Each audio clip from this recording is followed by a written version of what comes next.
Assalamualaikum warahmatullahi wabarakatuh. Alhamdulillah nahmaduhu wa nasta'inuhu wa nastaghfiruh wa na'udzu billahi min shururi anfusina wa min sayyiati a'malina. Man yahdihillahu fala mudilla lahu wa man yudlil fala hadiya lahu.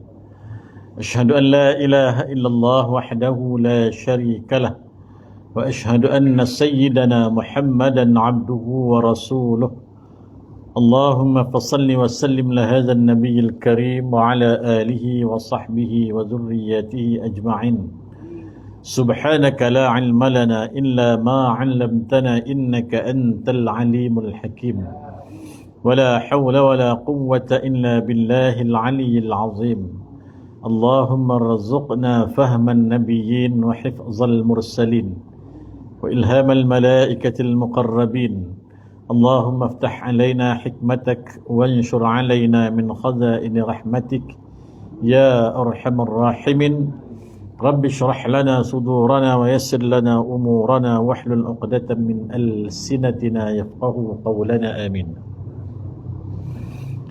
فيا أيها المؤمنون اتقوا الله أوصيكم وإياي بتقوى الله فقد فاز المتقون. Muslimin muslimat, mukminin mukminat rahimakumullah. Alhamdulillah, kita diberikan kesempatan oleh Allah Subhanahu wa taala sekali lagi untuk bersama-sama pada kali ini bagi meneruskan perbincangan ataupun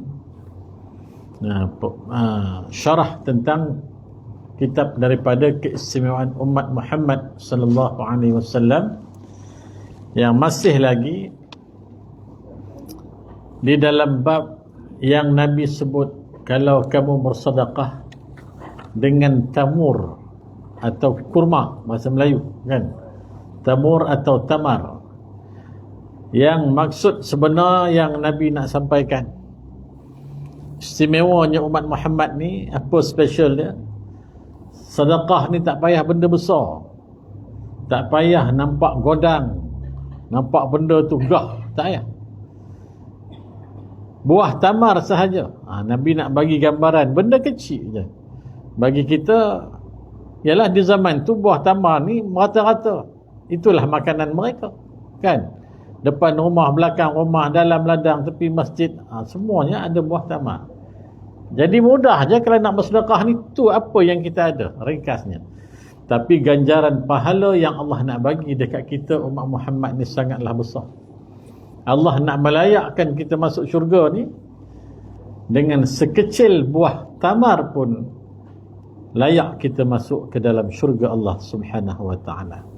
Baik, kita sambung yang hadis yang bawah tu terus. Ada pun di dalam hadis daripada riwayat yang lain, hadis tentang sedekah ni lah. Apa Nabi sebut? Ya Aisyah, ashtari nafsaki min Allah, la ughni anki min Allah syai'a walau bisyiqqi tamratin. Yang bermaksud, wahai Aisyah, Nabi sebut kepada isteri baginda, wahai Aisyah, serahlah dirimu bulat-bulat kepada Allah, walau hanya bersedekah dengan sebelah buah tamar, kerana aku tidak dapat mengatasi kekuasaan dan ketentuan Allah Subhanahu wa taala. Nampak? Maksud Nabi itu apa? Wahai Aisyah, walaupun kamu ni isteri aku adalah hamba. Memang Nabi itu makhluk yang paling mulia. Nabi itu Rasul pilihan Allah Ta'ala. Nabi itu adalah orang yang tidak ada dosa. Nabi itu adalah kekasih Allah. Tapi cerita syurga neraka ni milik Allah Subhanahu wa ta'ala. Nabi kata, aku tak dapatlah nak mengatasi kuasaan Allah dan ketentuan Allah. Walaupun kau tu isteri aku, kena carilah. Itu maksud Nabi, kena carilah. Antara yang boleh membuatkan Allah redha dan Allah pandang kita, yang paling mudah, serahkan diri bulat-bulat kepada Allah Ta'ala. Maknanya pengabdian hanya kepada Allah, bukan kepada manusia. Kan? Ketaatan kepada Allah dan Rasul, pengabdian hanya kepada Allah Subhanahu wa Ta'ala. Salah satu cara mudah nak menunjukkan kita ini hamba Allah yang taat, yakin dan percaya kepada urus tadbir Allah, bersedekah. Bersedekah walaupun dengan sebelah buah tamar. Kan? Apa lagi kalau seplastik rambutan. Kan? Macam Tuan Husin kita selalu bagi kat saya, musim rambutan. Sekarang bukan musim kan, sekarang musim durian. Jadi bagi durian lah. Itu contoh. Sebelah tamar pun layak dah masuk syurga. Apa lagi kalau lebih daripada itu. Pokok pangkalnya, serahkan diri kepada Allah, ikhlaskan apa yang kita bagi itu, walaupun benda itu sikit pada pandangan manusia, tapi besar pada sudut pandang Allah Subhanahu wa Ta'ala, seandainya kita ikhlas. Seterusnya, di dalam riwayat lain daripada Anas bin Malik radhiyallahu anhu berkata, Rasulullah sallallahu alaihi wasallam bersabda, tasaddaqu fa inna as-sadaqata fikakukum minan nar. Yang bermaksud, bersedekahlah kamu kerana sesungguhnya sedekah itu penebus dirimu daripada neraka. Itu cerita yang kita sebut dalam kitab baru ni kat surah bawah. Orang yang kaya ni, orang kaya, orang banyak harta ni, dalam satu hadis yang panjang Nabi sebut, diulas oleh Abdullah ibn Abbas, sepupu Nabi. Orang kaya yang kedekut ni, dia kaya, dia zakat tak nak bayar, haji tak nak pergi, sedekah dengan cerita lah kan. Jauh lah, dia duk kira je harta dia setiap hari, duk kira saham, kira simpanan, kira untung rugi. Tu yang kerja dia. Malam pertama dia alam barzah. Malam pertama dia masuk dalam kubur ni, menggelupur dia. Harta ni menuntut hak dia. Ana maluk, yang kita baca hadis ni kan. Ana kanzuk. Aku adalah harta-harta kamu. Aku adalah simpanan-simpanan kamu. Yang berbentuk seekor ular yang besar. Apa salah aku? Dia tanya. Kamu, masa kamu hidup dulu, hak aku kamu tak tunaikan. Masa itulah si kaya yang kedekut ini meronta-ronta, minta merayu kepada Allah, wahai Allah, kembalilah aku ke atas dunia balik. Kalau aku ni dihidupkan balik, wahai Allah, boleh tengok macam mana lajunya aku bersedekah. Sebab aku dah tahu balanya sekarang ni. Sekarang ni memang bala sungguh. Hidupkanlah aku balik, wahai Allah, kembalilah ke dunia, aku nak sedekah. Memang sedekah kau punya. Dapat balik lah, habis dah kan. Cerita tu cerita habis dah kan. Cerita penyesalan sahaja. Jadi Nabi sebut, bersedekahlah kamu kerana sesungguhnya sedekah itu penebus dirimu daripada neraka. Nak masuk syurga, sedekahlah. Tu bahasa mudah dia. Nabi kata nak masuk syurga, bersedekah. Banyak lah. Banyak mana yang mampu. Mampu banyak-banyak, sikit-sikit lah. Di dalam riwayat lain bahawa sesungguhnya Rasulullah sallallahu alaihi wasallam berkata kepada Aisyah radhiyallahu anha, ihtajibi minan nar walau bisyiqqi tamratin. Masih lagi dalam cerita tamar. Lindungilah dirimu daripada api neraka walau hanya bersedekah dengan sebelah buah tamar. Logiknya sebelah buah tamar ni boleh buat apa? Kan? Logiknya kan? Tapi sebelah buah tamar tu boleh menyelamatkan orang yang dalam kelaparan. Sebut kelaparan ni, kita teringat yang jumpa semalam ni. Kan? Jaslinda Saludin. Saya hari ni baru dapat tengok muka dia dekat lah. Dalam video tu kan. Apa yang kita nak belajar sikit-sikit lah. Kita bukan pakar firasat apa semua ni kan. Saya tengok rapat muka dia, saya kata bukan kaleng-kaleng dia ni kan. Dia bukan kosong tuan-tuan. Dia bukan kosong, dia bukan perempuan biasa. Ada amalan dia, ada zikir dia. Bukan kata mantera atuk-atuk cucu nak alu, bukan yang tu. Dia memang ada zikir, dia ada amal dia. 15 hari tuan-tuan. Fizikal dah tentu dah, kalau kita pun lunyai kan. Mental kan, siapa pernah duduk di hutan? Saya kat kampung dulu masa umur belasan tahun, selalu ikut orang tua masuk cari rotan. Suka-suka masuk. Ni tentera-tentera ni tahu lah kan. Hutan rimba ni siang mengelap. Jangan kata malam, siang matahari pacak atas kepala. Kita duduk dalam hutan rimba tu, pokok dia besar, dia gelap. Tak bunyi apa, sunyi ring bunyi tu kan. Bayangkan 2 minggu bermalam-malaman di satu hutan yang tebal. Hutan rimba yang tebal. Macam mana mental dia? Padu tak padu? Yang lelaki belum tentu kan. Yang lelaki belum tentu. Jom kita pergi 3-4 orang tengok. Muntah angin. Dia ni memang ada amal dia. Bagus. Memang bagus dia ni. Kuat. Lapar tak dia? Kalau masa tu tiba-tiba dapat separuh daripada kurma, contohlah kita bagi, alangkah bahagianya dia kan. Dia kata dia makan apa yang terhadap ya, apa yang dia rasa tak mabuk, tak beracun, dia makan ya.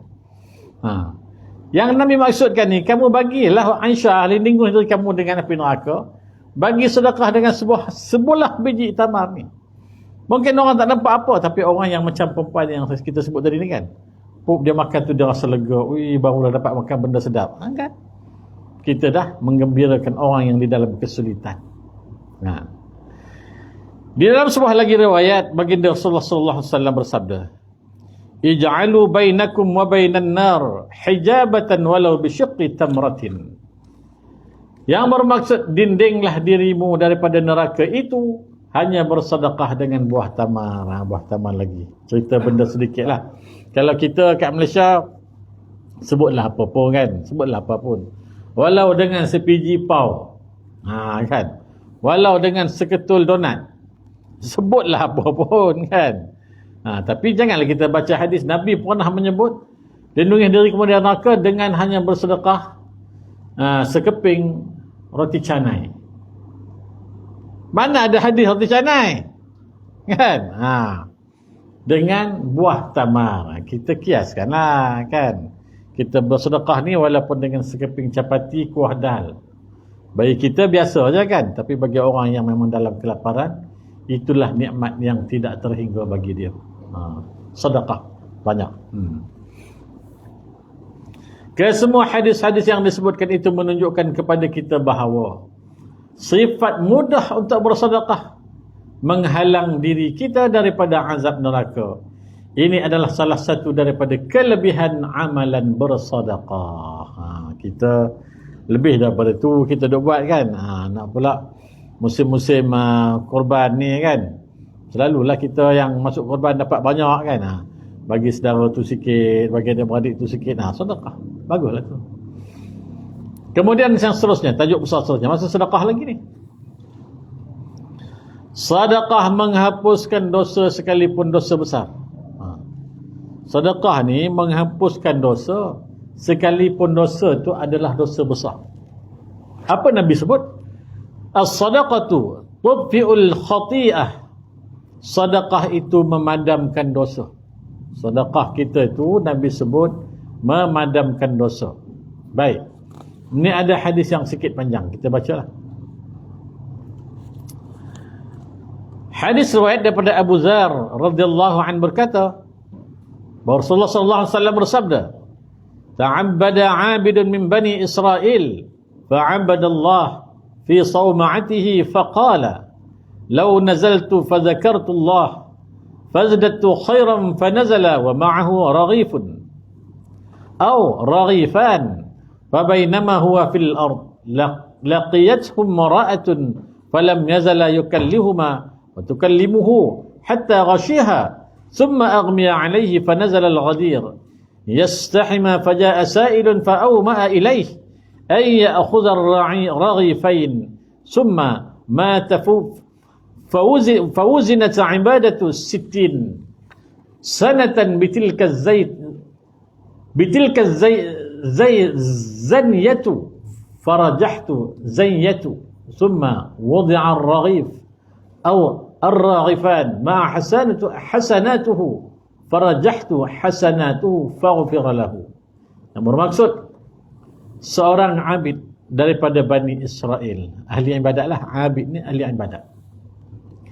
Seorang abid daripada Bani Israel yang kuat beribadat, dibiaranya pada suatu ketika berkata, sekiranya aku turun keluar daripada biaraku ini, maka aku akan lebih mengingati Allah dan akan bertambah keimananku kepadanya. Aku ni duk berzikir je dalam biara ni, macam kita duk berzikir je dalam surau masjid ni kan.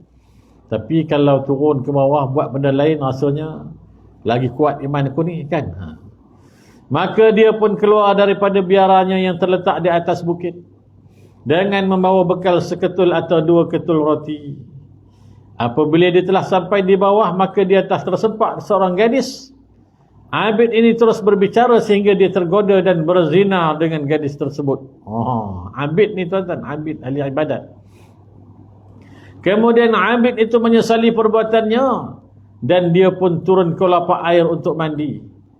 Maka pada ketika itu datanglah seorang pengemis, lalu abid itu mati, ditimbang amalan ibadahnya 60 tahun itu dengan dosa zina yang dilakukan.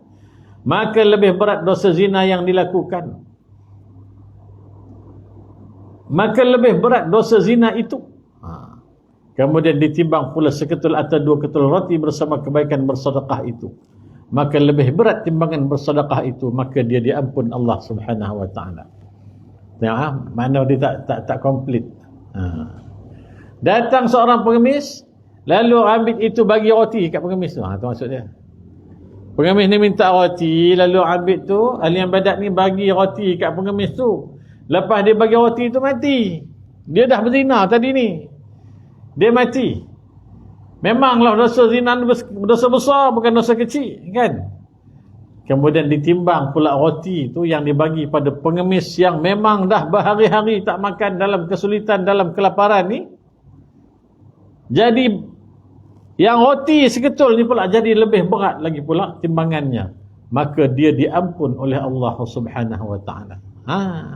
Kan, tu cerita the power of sadaqah. Pokok pangkalnya, bagi itu tanpa ada apa-apa keraguan, bagi dengan tulus ikhlas lillahi ta'ala. Jangan duk menyebut-nyebut dah bagi. Di dalam riwayat lain daripada Ibnu Mas'ud dengan hadis mauquf yang mana lafaznya, kita baca makna dia, lebih kurang yang tu jelas. Sesungguhnya terdapat seorang rahib yang tekun beribadah di dalam biaranya selamanya 60 tahun. Pada suatu hari datang seorang gadis menggodanya sehingga rahib itu tergoda dan berzina dengan gadis tersebut. Ini hadis daripada jalur yang lain lah. Selama 6 malam, kemudian rahib itu menyesal akan perbuatannya sehingga dia melarikan diri ketakutan. Sehingga 3 orang yang kelaparan yang tidak punya apa-apa untuk dimakan, maka rahib tersebut membelah roti yang dimilikinya dan diberikan separuh roti kepada lelaki yang berada di sebelah kanannya dan sebelah lagi kepada lelaki yang sebelah kirinya. Kemudian Allah Subhanahu wa taala merintahkan malaikat maut mencabut nyawa rahib itu. Apabila ditimbang amal ibadat yang dilakukannya selama 60 tahun, pada sebelah daun neraca timbangan berbanding dengan 6 malam dosa zina rahib itu. Pada daun neraca timbangan yang satu lagi, maka berat lagi timbangan dosa zina itu. Besar dosa zina ni tuan-tuan. Kan 6 hari dia buat berzina ni, beribadat 60 tahun. Kalah yang 60 tahun tu. 60 tahun tu kalah. Berzina ni dosa besar. Kemudian ditimbang pula 6 malam dosa zina tersebut dengan roti yang disedekahkan rahib itu, maka didapati lebih berat lagi timbangan roti yang disedekahkan itu. Dan akhirnya Allah mengampunkan dosa dia. Lepas tu bila baca hadis ni, kan tu berzina tak ada masalah kan, waktu sedekahlah roti. Jangan dia buat fatwa sesat macam tu. Ni Nabi nak sebut sedekah ni boleh memadamkan dosa, Allah ampunkan dosa kita. Bukan cerita boleh berzina. Jangan ada salah faham kat situ kan. Kita faham lah kan. Yang jenis dengar ambil imbas sambil lalu kan. Ni ada live kan. Dia ambil tengah-tengah tak. Cantik tak lah. Beli roti gardenia dulu. Tak apa-apa hal. Lepas ni bagi roti gardenia pada orang gelandangan kat coket ke mana kau kata kan. Bukan gitu. Dosa-dosa lah, jangan tempah dosa. Poin kepada hadis ni yang Nabi nak sebutkan kepada kita, sebab manusia ni kedekut. Manusia ni dia ada sifat kedekut. Majoriti manusia begitu. Bukanlah kata semua begitu, tapi kebanyakan manusia ni kalau dia rasa tu dia yang punya, nak lepas ke orang lain tu, dia jadi payah menggigil tangan kan. Menggigil tangan nak pula benda yang dia sayang. Payah sikit kan. Ada manusia yang tak kisah, dia bagi je kan. Memang ikut style yang diajar oleh Nabi lah. Tapi kebanyakan manusia ni, benda yang dia sayang tu dia tak lepaskan. Masa saya cerita, ialah tuan-tuan pun tahu, bah merah tahun 2014 kan, bah merah di Kelantan. Kan Kelantan dilanda setinggi pokok kelapa tu, pucuk kelapa tu, air banjir kat tanah merah dekat Kuala Kerai tu kan. Habis semua benda hancur, apa pun tak ada. Kumpul pakaian tu, masuklah kita di Negeri Sembilan ni kumpul pakaian. Orang ambil kesempatan bagi pakaian yang dah tak terpakai, yang koyak rabak, tak dalam kotak, kumpul depan stadium. Apa punya perangai kan? Tu bukan bersedekah, tu penghinaan kan? Memang mengundang murka Allah Ta'ala. Kamu tak ikhlas, kamu ambil kesempatan di atas kesempitan orang lain. Jadi di sini Nabi nak ajar kita, ikhlaskan hati kita itu bersedekah walaupun sebuku roti. Walaupun benda yang kecil, walaupun benda tu tak nampak pada pandangan manusia sebagai sesuatu yang boleh dibanggakan, tapi kalau kita buat lillahi ta'ala, walaupun kecil, Allah ampunkan dosa-dosa kita insya-Allah. Kena ikhlas lah kan, kena ikhlas. Daripada Jabir radhiyallahu anhu bahawa beliau mendengar Rasulullah sallallahu alaihi wasallam berkata kepada Ka'ab bin Ujrah, "Ya Ka'ab bin Ujrah, as-salatu qurbanun, was-sawmu junnatun, was-sadaqatu tudfi'ul khati'ah kama yudfi'ul ma'un nar. Ya Ka'ab bin Ujrah, an-nasu 'adiyani, fabai'un nafsahu, famusiqun raqabatahu wa mubta'un nafsahu fi 'idqi raqabatihi." Wahai Ka'ab bin Ujrah, Nabi sebut, wahai Ka'ab bin Ujrah, salat itu mendekatkan diri kepada Allah Subhanahu wa ta'ala. Puasa merupakan pendinding, dan bersedekah menghapuskan dosa seperti mana air memadamkan api. Sedekah tu kata Nabi seumpama air yang memadamkan api. Bayangkan, api yang marak menyala tu dipadamkan dengan air, tenang kan. Wahai Ka'ab bin Ujrah, manusia diumpamakan dua orang yang keluar pada waktu pagi. Seorang daripadanya melakukan maksiat, maka dia memperoleh neraka, dan seorang lagi melakukan amalan soleh untuk membebaskan diri daripada api neraka.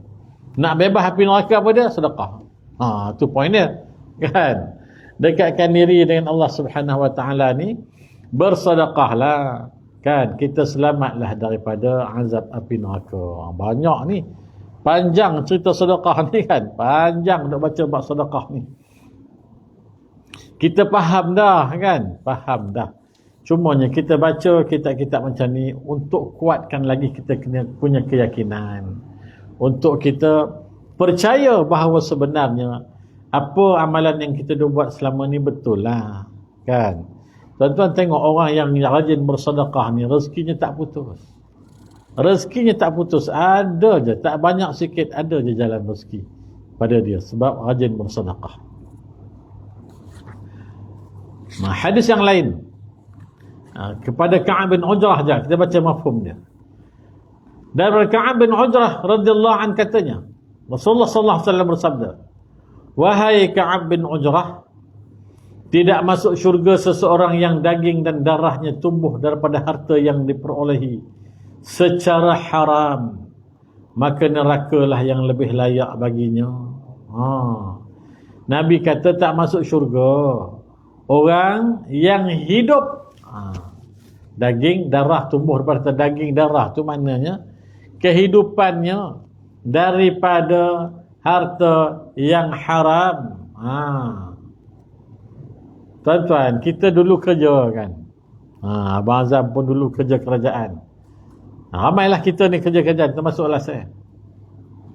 Bila buat perkiraan, saya punya cuti. Saya punya cuti rupanya tak dimasukkan lebih kurang 20 hari lebih.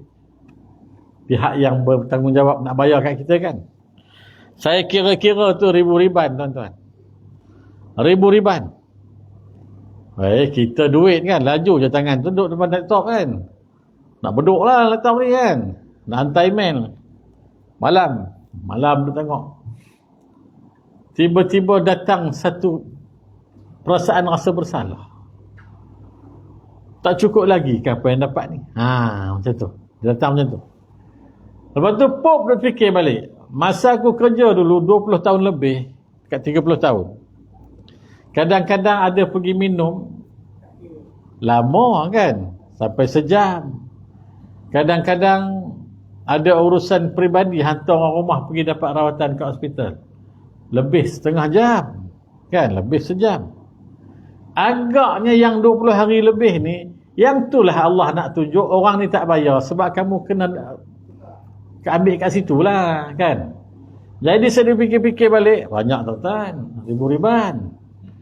Maknanya kalau saya nak belanja kambing golek dengan tuan-tuan ni 3 ekor jugalah, 3-4 ekor juga kan. Duk menung balik. Saya kata mungkin itulah caranya nak bersihkan balik yang kita dulu ni ada terlepas pandang kan. Kadang-kadang terprint kertas A4 daripada office untuk hal peribadi kan, untuk buat loan ke apa kan. Duk fikir tu. Jadi banyak tuan-tuan 20 hari lebih ni kan. Saya pun shut down komputer, matikan telefon. Saya lupakanlah yang tu. Saya anggap kalau aku ambil ni mungkin aku akan makan benda haram. Saya anggap begitulah kan.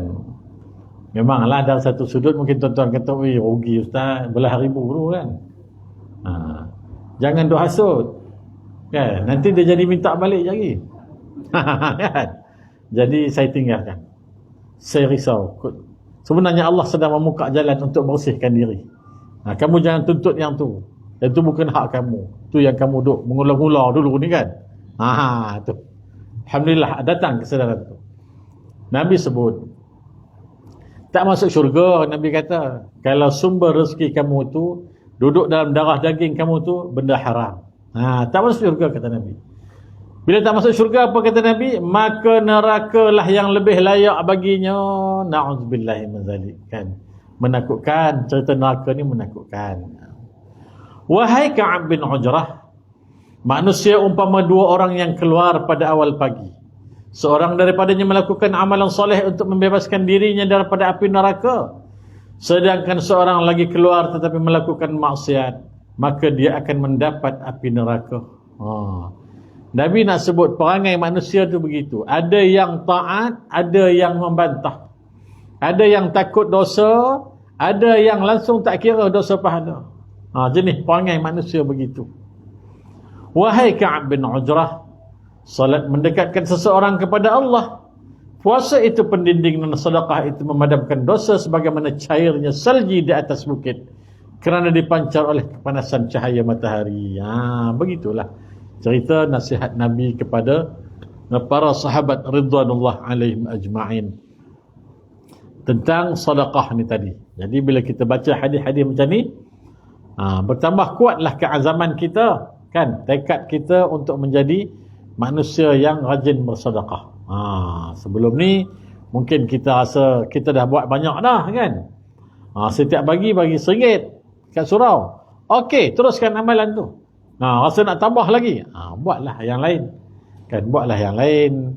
Tengok pagi-pagi kita pergi minum teh, tengok ada budak-budak sekolah singgah nak beli kuih, kira budak ni punya sekali kan. Tengok, saya sebut dululah, jangan sampai 15 orang.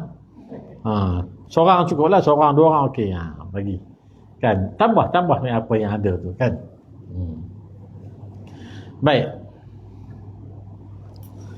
Seterusnya dalam hadis yang lain, an Mu'adz bin Jabal radhiyallahu anhu qala, kuntu ma'an Nabi sallallahu alaihi wasallam fi safarin fa dzakara al-hadis ila an qala fihi thumma qala, yani Nabi sallallahu alaihi wasallam, ala adulluka ala abwabil khair, qultu bala ya Rasulullah, qala as-sawmu junnatun was-sadaqatu tudfi'ul khati'ah kama yudfi'ul ma'an nar. Daripada Mu'adz bin Jabal radhiyallahu anhu katanya, ketika aku bermusafir bersama Nabi sallallahu alaihi wasallam, baginda menyebut sepotong hadis sehingga sampai kepada sabdanya, tidakkah kamu ingin aku tunjukkan beberapa pintu kebaikan? Aku menjawab, tentu sekali wahai Rasulullah sallallahu alaihi wasallam. Baginda bersabda, puasa itu pendinding, sedekah itu menghapuskan dosa seperti mana air memadamkan api. Jadi begitulah keadaan sedekah ni kan. Bila Nabi sebut memadamkan api neraka itulah kan. Jadi buat bersedekahlah. Kita ni bila kita pergi ke tanah haram, kita tak berkira kan. Pecah duit RM1 ni banyak kan. Sebab bangla tukang sapu tu dah pandang kan. Dia bukan pandang muka kita, dia pandang tangan kita. Perasan tak? Bangla-bangla tu dia tengok tangan kita. Kalau kita seluk, kadang kita seluk nak ambil sapu tangan, kan kita beringus manjang kat Mekah kan. Kita seluk tangan tu, dia dah selangkah ke depan.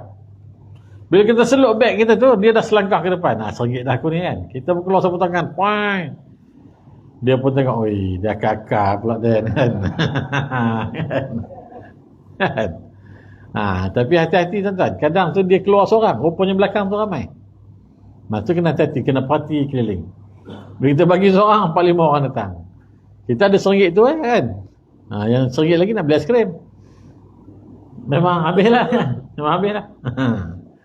Tak apalah, baguslah. Bila kita di tanah haram, kita tahu 100,000 kali ganda kan pahalanya. Bersedekah ni tanah haram ni kan. Balik ke Malaysia, kita masih lagi kekalkan RM1. Jangan kekal RM1 lagi kan. Tabung lalu sekala tu, minggu ni RM1 kan. Time pension keluar besok, tak RM5 kan. Time dapat bonus, ada orang pension ada bonus juga kan, sikit, tak RM10 kan. Tapi kalau RM1 itu maintain, RM1 itu maintain berterusan macam macam cerita sebuku roti tadi, tak ada masalah. Teruskan.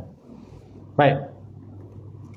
Orang yang bersedekah diliputi oleh doa-doa yang suci murni daripada ruh-ruh yang suci murni. Orang yang bersedekah ni diliputi doa-doa yang suci murni daripada roh-roh yang suci murni. Oi, sedap tu kan. Siapa tu? Iaitu para malaikat yang sentiasa mendoakan orang yang bersedekah pada setiap hari agar mendapat ganti yang lebih baik. Tu dah. Daripada apa yang disedekahkan. Dan malaikat mendoakan kebinasaan bagi orang yang kedekut bersedekah. Para malaikat ini akan berdoa dengan lafaz, Allahumma a'ti munfiqan khalafan wa a'ti mumsikan talafan.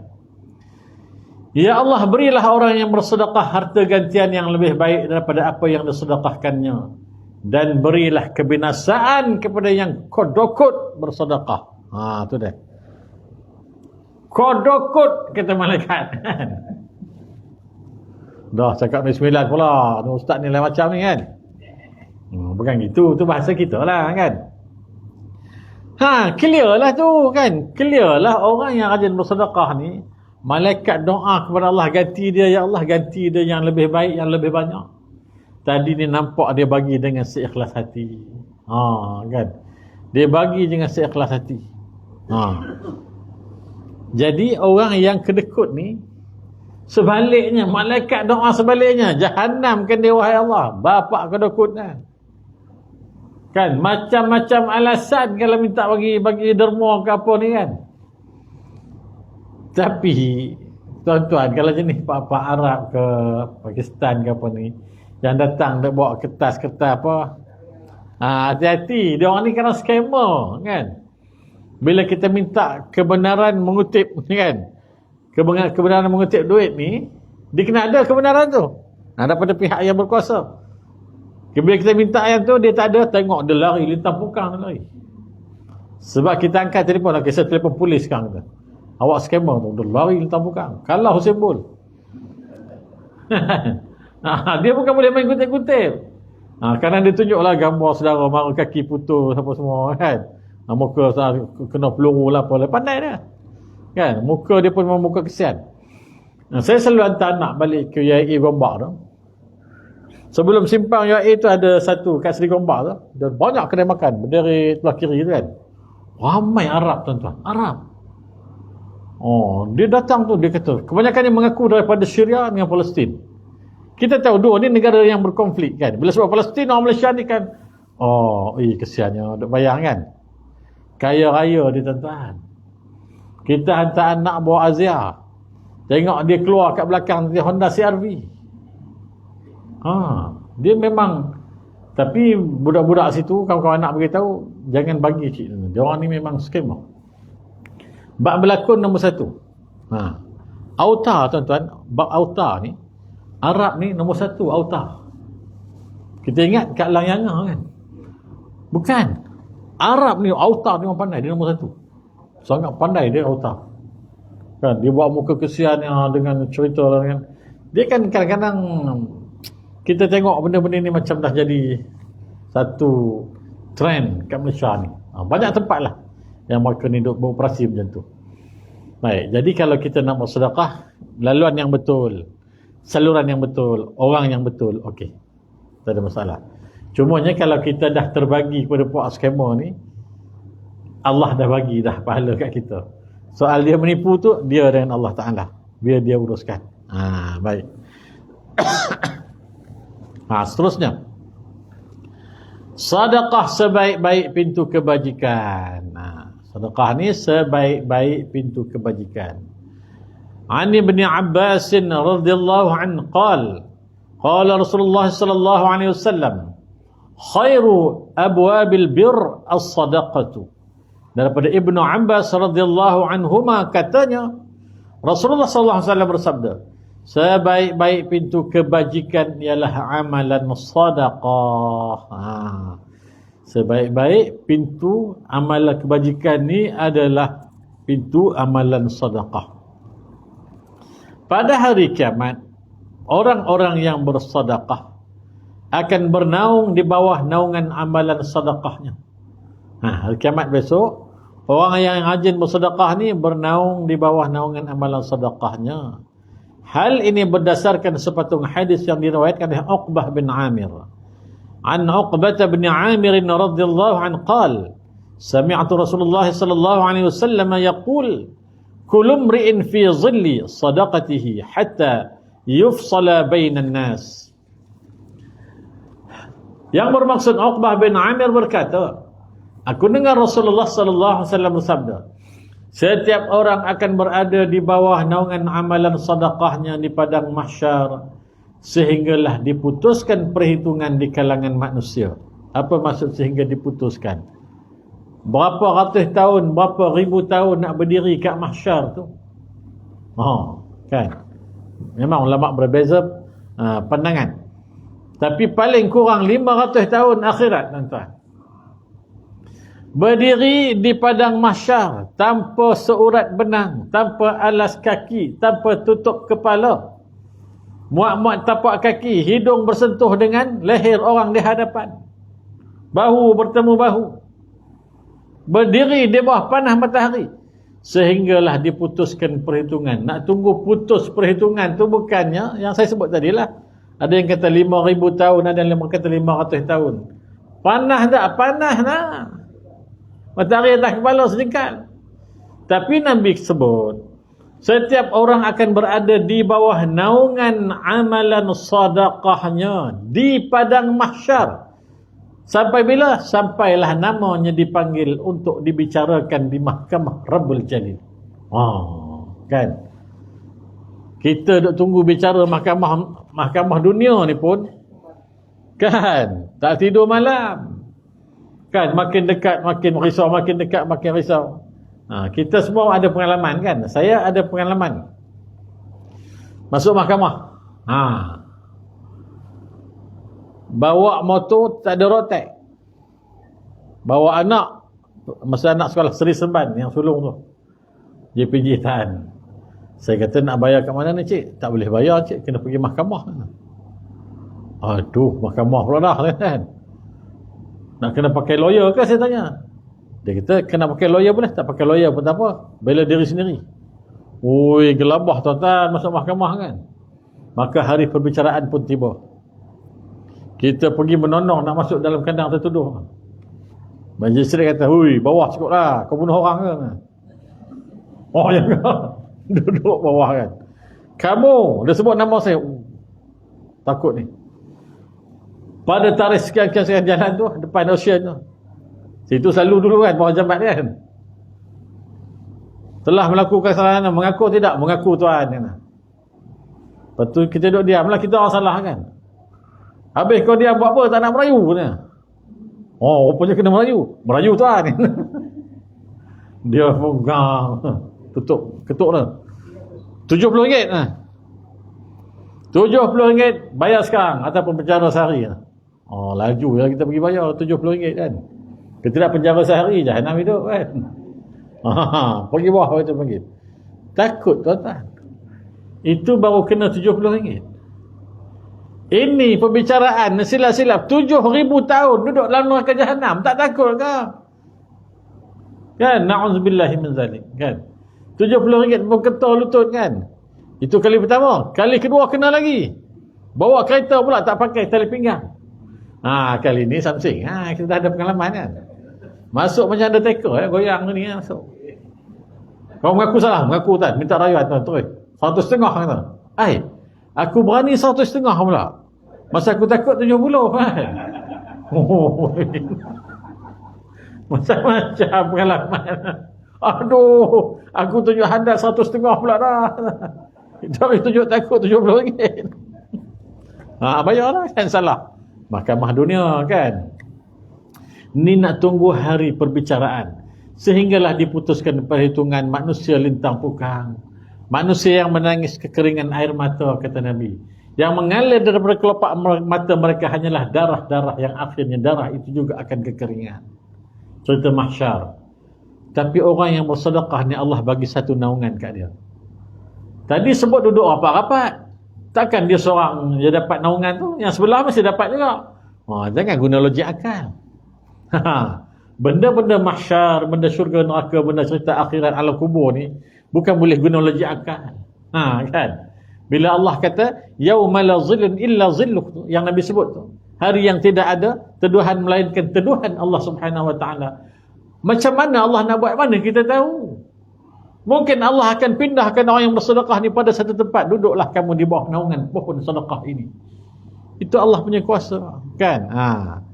Kita nak buat apa? Buat hari ni, hari ni lah masa kita buat. Carilah benda yang Allah janjikan itu, yang Nabi janjikan itu. Salah satunya bersedekah. Baik, dapat satu hadis lagi kot sebelum kita berhenti. Dalam sebuah riwayat yang lain, ana rajulin min ashabi Rasulillah sallallahu alaihi wasallam, an Nabi sallallahu alaihi wasallam qala, zillul mu'min yawmal qiyamah sadaqatuhu wa kana yazidu la yukhti'uhu yawmun illa tasaddaqa fihi bi syai'in walau ka'katan aw baslatan aw kadha. Dan bermaksud daripada seorang lelaki sahabat Rasulullah sallallahu alaihi wasallam, daripada Nabi sallallahu alaihi wasallam bersabda, naungan orang mukmin pada hari kiamat ialah amalan sedekahnya. Naungan orang yang beriman, bukan orang Islam. Islam ramai, yang beriman tak ramai kan. Jadi Nabi sebut naungan orang yang beriman pada hari kiamat ialah amalan sedekahnya. Dia sentiasa menambah sedekahnya dan tidak meninggalkannya walaupun sehari, sekalipun dengan bersedekah sepotong kek atau sebiji bawang atau lain-lain. Nabi pun sebut juga tentang sepotong kek atau sepotong kuih lah, ataupun sebiji bawang atau yang lain-lain, kata Nabi. Kan sedap kita dengar tu kan. Naungan untuk orang beriman ni adalah salah satunya, kita sebutlah kan, salah satunya ialah amalan sedekah. Kemudian dia ni bukan setakat bersedekah, dia tambah lagi. Tak cukup dengan bagi sini, dia bagi sana sini. Ada hamba Allah, dia kata, ada satu orang kaya ni ustaz, dia kata, dia dah tak daya nak pergi ke masjid. Tapi setiap hari Jumaat, dia akan bagi duit kat saya untuk masuk dalam tabung masjid. Masalahnya ustaz, dia bagi banyak, kadang-kadang 1,000 hari Jumaat ni, kadang 500, kadang 100, kau suka dia lah, dia ada duit kan. Bila dia bagi kat saya, kau keluarkan duit ni, banyak ni, bagi hantar kat masjid surau. Jadi masalahnya dia kata, dia target, kalau masjid tu je. Kalau kawan ni katakanlah hari tu, contohnya saya sembahyang kat Putrajaya ustaz, saya katalah kat dia, Tuan Haji, saya nak bagi masjid Putrajaya hari ni, duit ni 500 ni boleh tak? Tak boleh. No, dia kata. Masjid yang I sebut tadi. Nak kena balik pula ke Negeri Sembilan ustaz. Dia macam tu kan. Tak apalah kan, tak apa. Tapi ceritanya, hamba Allah ni bukan sikit-sikit punya sedekah. Dia kata tak pernah bawah pada 100 lah. Memang macam tu lah dia. Kalau haji ni bersedekah ustaz. Banyak dia bagi. Ni Nabi sebut, amalan sedekahnya dia sentiasa menambah sedekahnya dan tidak meninggalkannya walaupun sehari. Kita mungkin tak mampu sebanyak itu kan. Kita tambah sikit-sikit lah. Mula bagi RM1, duduk bila-bila bagi pula RM5, macam tu lah kan. Ni mula bagi RM1, lepas tu 90 sen, lepas tu 80 sen, penyudah lah tu dah bagi kan. Makin kurus pula. Dia biar makin gemuk lah. Tak nak gemuk pun tak apa, berterusan. Berterusan. Bagi je banyak tu. Pokok pangkalnya kita bertahan, maintain istiqamah dengan sedekah dia tu. Sebab itu yang dijanjikan oleh Nabi dan Allah Subhanahu Wa Taala. Belum menyelesaikan kan? Okey, baca satu hadis lagi. Selain daripada itu, sedekah diumpamakan satu empangan yang membentengi orang yang bersedekah itu daripada sebarang keburukan dan kejahatan. Sedekah itu diumpamakan macam satu empangan yang benteng orang bersedekah itu daripada sebarang keburukan dan kejahatan. Di samping itu, sedekah juga dapat mencegah seseorang daripada ditimpa bala bencana. Kita selamat bala bencana dengan bersedekah ni, dan malapetaka yang besar. Selamat kita daripada benda-benda bala ni. Hal ini berdasarkan hadis Rasulullah sallallahu alaihi wasallam. An Rafi' bin Khudaij qala Rasulullah sallallahu alaihi wasallam, as-sadaqatu tasuddu 70 baban min as-su'. Daripada Rafi' bin Khudaij katanya, Rasulullah sallallahu alaihi wasallam bersabda, sedekah itu membentengi 70 pintu kejahatan. Hadis ini tidak bermaksud 70 pintu sahaja, tetapi ia bermaksud sebagai jenis pintu kejahatan yang banyak dan pelbagai. Oleh yang demikian, kita diperintahkan Rasulullah SAW segera bersedekah dan mengeluarkannya pada awal-awal pagi hari. Ni yang kita dah sebut, tunggu kita sebut sedekah subuh tu kan. Ada pula yang bantah kan. Yang bantah ni siapa? Para asatizah lah juga. Dia kata ni mengarut, mana ada sedekah subuh, sedekah pagi, maghrib, sedekah isyak. Tak payah duk bantah lah kan. Orang nak bersedekah je pun biarlah dia nak sedekah subuh ke, sebelum subuh ke, lepas subuh ke, zuhur ke, pulang lah kan. Jadi amalan sedekah ini dia kata menyelamatkan kita daripada ditimpa oleh musibah. Ditutup 70 pintu kejahatan ni. Kita selamat InsyaAllah dengan bersedekah tu. Baik. Nanti kita sambung pada minggu yang seterusnya lah. Hari Rabu ni sirah kan? Sirah. Saya sebenarnya nak cerita pengalaman saya berhari raya di Aceh baru ni. Saya pergi ke Aceh seminggu. Hari raya haji saya di Aceh. Ada banyak pengalaman yang berguna lah. Banyak pengalaman yang berguna yang boleh kita ambil ibrah daripada cerita lawatan saya tu kan. Melancong je bersama keluarga. Orang pencen melancong lah kerjanya. Lepas ni mungkin pergi ke Eropah ke, tengok lah macam mana kan. Tu pengalaman kan. Apa yang saya nak sebut, kadang-kadang kita tak jangka begitu akhirnya kan. Yang kita jangka macam lain, tapi rupanya begitulah akhirnya. Nanti insyaAllah kita kongsikan bersamalah bila ada kesempatan nanti, insyaAllah. Qul qawli hadha wa astaghfirullahal azim li wa lakum. Assalamualaikum warahmatullahi wabarakatuh.